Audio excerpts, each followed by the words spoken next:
국내 스마트폰의 대표 주자는 삼성전자가 작년 11월 내놓은 옴니아2입니다.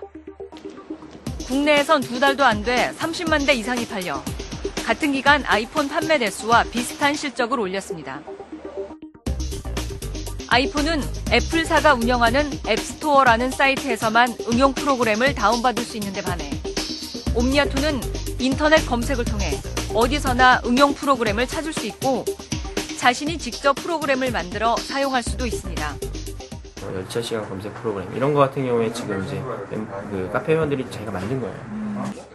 또 아이폰은 문서나 사진 파일을 저장할 수 없지만 옴니아2는 보통 컴퓨터처럼 자유롭게 파일을 저장하고 옮길 수 있다는 점도 강점입니다. 하지만 구동 속도가 상대적으로 느리고 작동법이 어려워 세계 시장에서는 고전을 면치 못하고 있습니다. 이처럼 서로 다른 기능과 장단점이 부각되면서 사용자들 간의 논쟁도 뜨겁습니다. 아이폰이 딱 나오면서 내가 원했던 거야.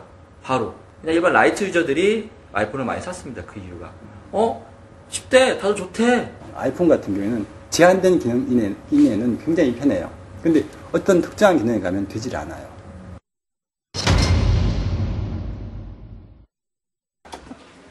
스마트폰의 등장은 IT 산업에 커다란 변화를 불러오고 있습니다.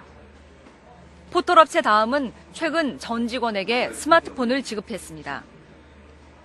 팀장이 스마트폰으로 노트북을 원격 조정하면서 회의를 하고 팀원들은 각자 스마트폰으로 내용을 확인합니다. 세팅된 자료 중에 좀 괜찮은 게 있어서요. 제가 지금 여기서 검색을 해서 한번 보여드릴게요. 어디로요? 다음 측은 이런 경험을 바탕으로 직원들이 스마트폰의 장점을 살린 새로운 컨텐츠와 서비스를 더 빨리, 더 많이 공급할 수 있을 것으로 기대하고 있습니다.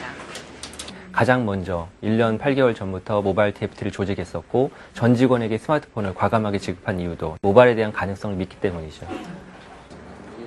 비단 IT 업체들뿐 아니라 산업 전반에 변화가 올 것이라고 보는 전문가들도 늘고 있습니다.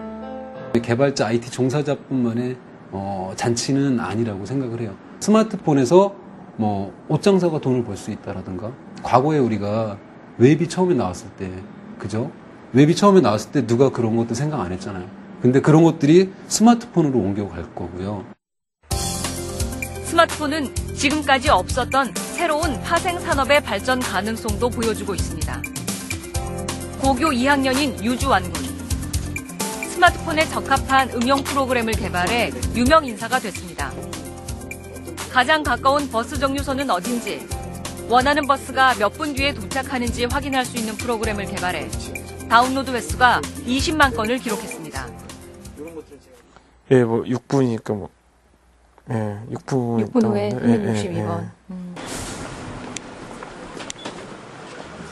버스를 타고 이동하는 중에도 자기 위치가 계속 지도상에 나타나기 때문에 도착 정류장의 이름을 몰라도 정확한 곳에 내릴 수 있습니다. 여기에다 유구는 졸다가 정류장을 지나치지 않도록 미리 깨워주는 기능도 추가할 생각입니다. 여기가 목표로 딱 체크가 되면서 여기와 자기의 거리가 1km 이내다, 100m 이내다. 그러면 이제 알람이 울리는 거죠. 그래서 18살 고교생이 스마트폰 사용자들이 원하는 프로그램을 공급하고 돈을 버는 사업가가 된 겁니다. 홍보도 좀 힘들고 그리고 또 판매를 하려면 또 사업자 등록에 복잡한 과정이 있는데 이제 요거는 그런 과정이 없어요.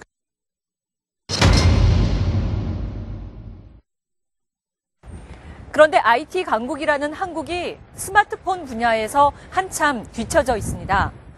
휴대전화 세계 판매 2위라는 우리 기업의 위상이 이미 흔들리고 있고 이대로 가다간 세계 모바일 통신 시장의 주도권을 해외 시장에 영영 내줄지도 모릅니다.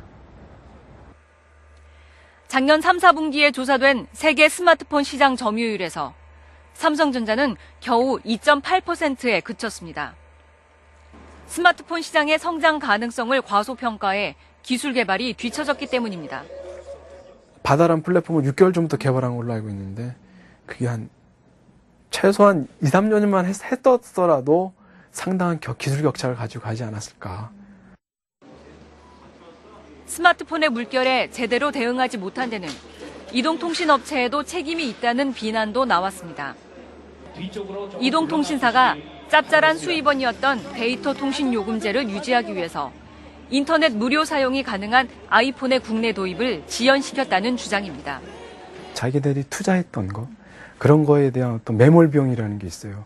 거기서 투자를 해서 어느 정도 수익을 뽑아야 되는데 외부 혁신자가 와가지고 혁신을 해버리면 뽑을 게 없잖아요. 그래서 거의 혁신에 대응하지 못하면은 실패를 하는 그런 케이스가 많거든요.